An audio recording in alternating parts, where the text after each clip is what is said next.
అందరికీ నమస్తే అండి. ఇప్పుడు మన వీడియో అంటే మన ఆశ్రమంలో పంట చేసుకున్న పుదీనా ఈ విధంగా ఒక తొట్టులాగా కట్టేసి అందులో ఎప్పుడు పుదీనానే నాటుతామన్నమాట. ఈ విధంగా వచ్చింది చాలా బాగా.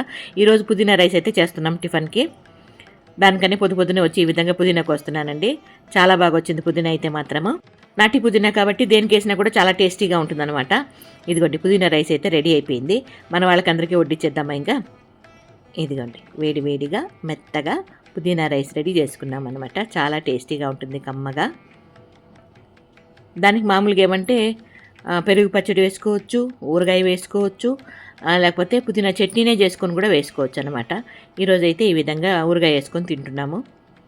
ఒక్కో రోజు ఒక్కొక్కలాగా చేసుకుంటామండి. అంటే రొటీన్గా ఫుడ్ అట్లా కాకుండా బోర్ కొట్టకుండా రకరకాలుగా చేసుకుంటాం అనమాట. నాకు అట్లా ఇష్టం, అట్లా చేసి పెట్టాలా అన్నట్లుగా అట్లే చేసి పెడుతున్నాను. అవన్నీ కూడా వీడియోల రూపంగా మీ ముందుకు తీసుకొస్తున్నాను. అవునా కదా? పుదీనా రైస్ విషయం ఇక్కడికి అయిపోయిందా? ఇంకా మా అమ్మ రూమ్కి వెళ్దాం. ఇదిగోండి మా అమ్మ రూమ్కి వచ్చేసాము. ఇక్కడైతే పిల్లల్ని మా అమ్మ ఇంతవరకు చూడలేదండి. అంటే అది దూరంగా పెట్టిండే, దానికి మా అమ్మకు చూపిద్దామన్నట్లుగా వైర్ బుట్లో తీసుకొని వచ్చాను. వాళ్ళమ్మ దాని వెనకాల వచ్చేసింది. నేను మా అమ్మ దగ్గరికి దాని పిల్లలు తీసుకొస్తే ఆ పిల్లలు వాళ్ళ అమ్మ నా వెనకాల వచ్చిందనమాట. వచ్చి మా అమ్మ పక్కనే పడుకొనేసింది, నేను పోను అన్నట్లుగా చాలా ఇష్టంగా. మళ్ళీ కూడా పిల్లల్ని తీసుకొచ్చేస్తే కూడా మా అమ్మ దగ్గరికే పోయిందంట, ఆడే పడుకుంటాను అన్నట్లుగా. మళ్ళీ తీసుకొచ్చేసామనుకోండి. పిల్లల్ని మా అమ్మకు చూపిద్దామంటే పిల్లమ్మ కూడా వచ్చి ఈ రకంగా బజ్జి తప్పించుకొని వచ్చానుందండి.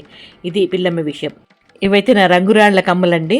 అంటే ఆ కలర్ మార్చుకోవచ్చు అనమాట. ఏ కలర్ చీర కట్టుకుంటే ఆ కలర్ రంగు వాళ్ళు మార్చుకోవచ్చు. ఈ విధంగా 3 జతలు ఉన్నాయన్నమాట. చాలా ఇష్టంగా పెట్టుకుంటా ఉంటాను.